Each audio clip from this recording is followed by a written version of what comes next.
Final Fantasy XVI is a massive game, but lays out its various mechanics and systems in an easily understandable manner. Whether combat or exploration, you'll quickly get the hang of which skill does what and how to explore the world of Alestia.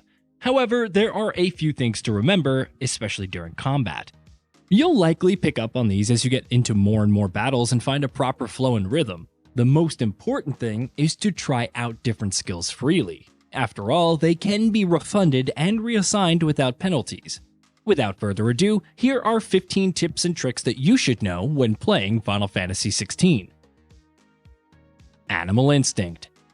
As seen in the demo, you can hold L3 to activate Animal Instinct, which points you towards an objective.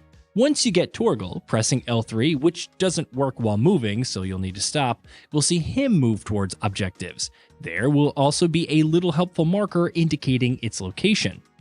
However, sometimes it may not happen immediately, so hold down L3 and wait a few seconds for Torgal to get his bearings and guide you.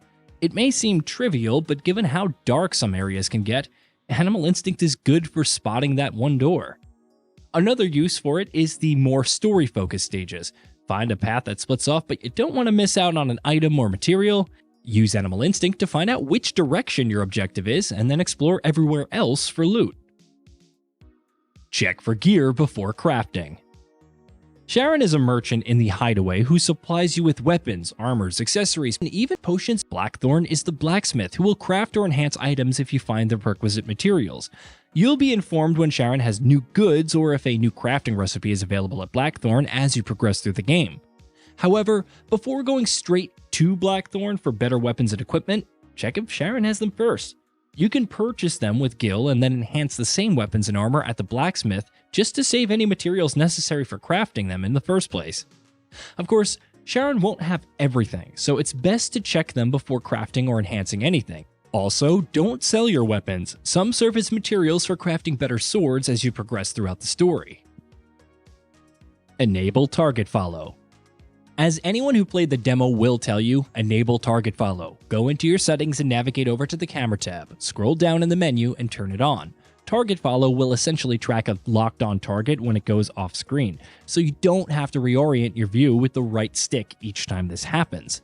Also, as a general tip, if an enemy is charging you and you get the precision dodge, sometimes a melee counterattack isn't the best option since there's a chance of missing. In these circumstances, use a ranged attack by hitting triangle. Of course, this also applies when dodging ranged attacks and allows for counterattacking at range to inflict stagger damage.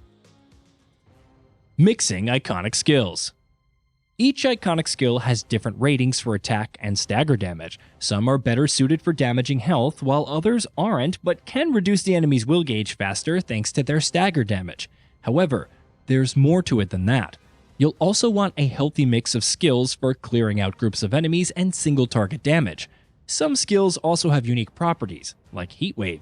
It unleashes a wave of energy at an enemy, but use it when intercepting an enemy projectile, and you'll unleash some more energy waves, dealing even more stagger damage. It's good, but not as ideal as Rising Flames or Scarlet Cyclone when dealing with melee attackers.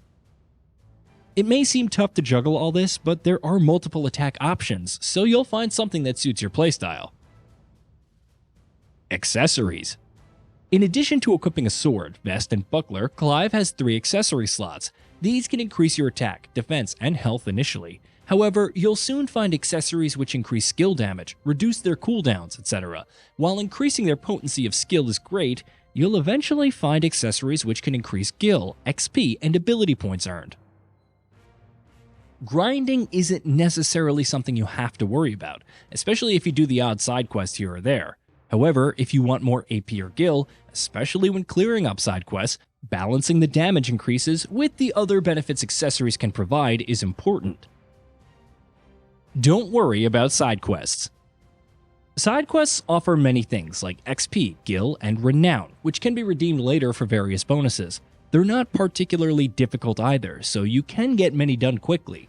However, you don't need to feel obligated. Instead, pursue them to learn more about each region and Valestia overall. There are some genuinely interesting events happening and characters to meet. The amount of grinding in Final Fantasy XVI is also low, and if you want to focus on the main quest without being distracted, that's perfectly fine. There are some points of no return in the story which it does warn you about. If you're a completionist, Take the time to tie up any loose ends before proceeding. Ultimate skills. Each icon confers a different set of skills to Clive. While you're only starting with the Phoenix, you eventually get skills for Garuda, Rama, Titan, and more. These skill trees also come with what I'd like to call ultimates, powerful attacks with long cooldowns. Each has unique properties, like Phoenix's Flames of Rebirth dealing damage while also restoring some of Clive's health, but the amount of attack and stagger damage is roughly equal. By contrast, Garuda's ultimate, which generates a massive tornado, is very good at inflicting stagger damage, much like her skills. Once again, balancing them out and choosing the right mix of skills and ultimates is the key to success. Hunt target locations. When the hunt board opens up, you'll probably notice that you can't pick up any of the bounties and keep them in your journal to look up later. There's also no waypoint provided if you see them. Check the location at the bottom of the bounty, then read the description for some hints of where to go. Again, this won't provide the exact location, but it at least narrows things down. Hunt targets aren't always in isolated areas on the map or locations marked as inaccessible. While it may be tempting to completely ignore the bounty's information and go somewhere that looks remote, it won't always work out. No, I'm not speaking from experience. Use the share button to screenshot the bounty's details and work from there if you need something to refer to while out in the world. Notorious marks. Aside from hunt targets, you'll eventually encounter notorious marks. These functions roughly the same, kill them and get gil, XP, and renown, but they're encountered as you explore the zones.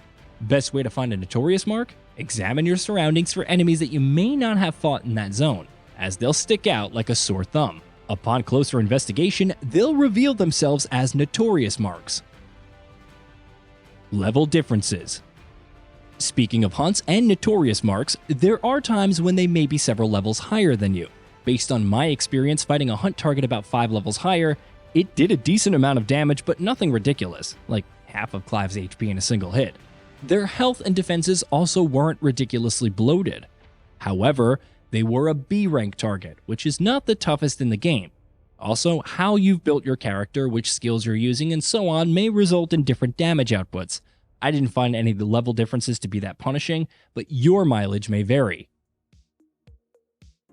Icon switching.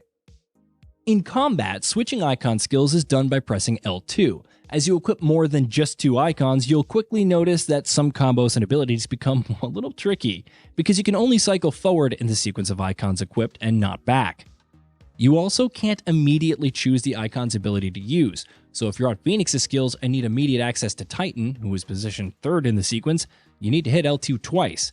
There's no delay and it's pretty seamless. However, if you're using Torgal to launch an enemy, Phoenix shifting to them in the air to continue a combo, switching to Garuda for an aerial skill, and then to Titan for a ground slam finish, it can take some practice. When to use Limit Break. Eventually, Clive can use a Limit Break by pressing L3 and R3 at the same time.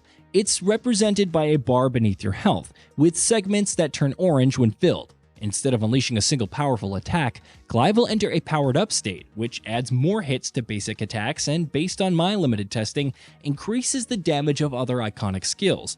When the meter depletes, Clive returns to normal, but you can cancel it by pressing L3 and R3 together again.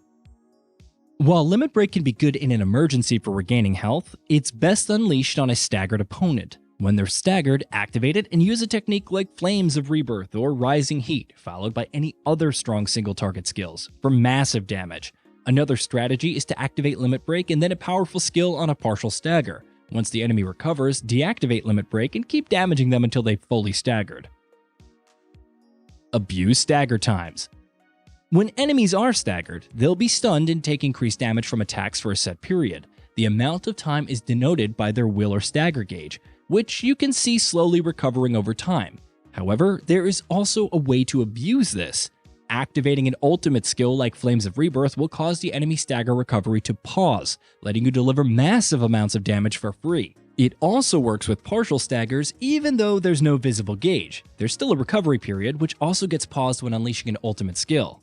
Activate Limit Break and then use the ultimate skill for even more damage. The Limit Break meter won't pause during this, so keep an eye on it and the cooldown of other skills when planning to unleash a barrage of attacks. Easy mortal blows.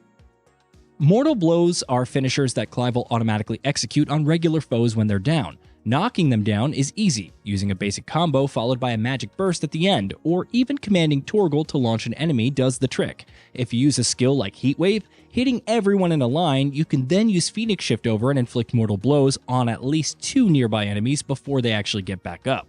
Note that depending on the enemy type and their health, a mortal blow may not always kill them, but it will inflict a respectable amount of damage. When to use tonics. It seems obvious, use the Strength Tonic for increased damage and the Stone Skin Tonic to take less damage, right? It's a bit more complex than that, but thankfully not by much. The Strength Tonic increases your damage by 10% for 60 seconds. It doesn't seem like much, but if you use it while an enemy is staggered and taking increased damage, combined with a limit break, you'll output even more damage within a critical window. As for Stone Skin Tonic, it's good when an enemy or a boss is using an attack with multiple hits. If you're not confident in dodging or avoiding them all, a quick Stone Skin Tonic grants 30% reduced damage for 90 seconds. Have Torgal activate healing for good measure. You can carry a limited supply of both tonics, so try not to abuse them, or activate them accidentally because you think Torgal's command menu is open instead. Hey, did you know that we at Gaming Bolt upload new videos every day? Stick around, drop a like, subscribe, and hit that bell, and let us know what kind of content you'd like to see in the future with a comment below.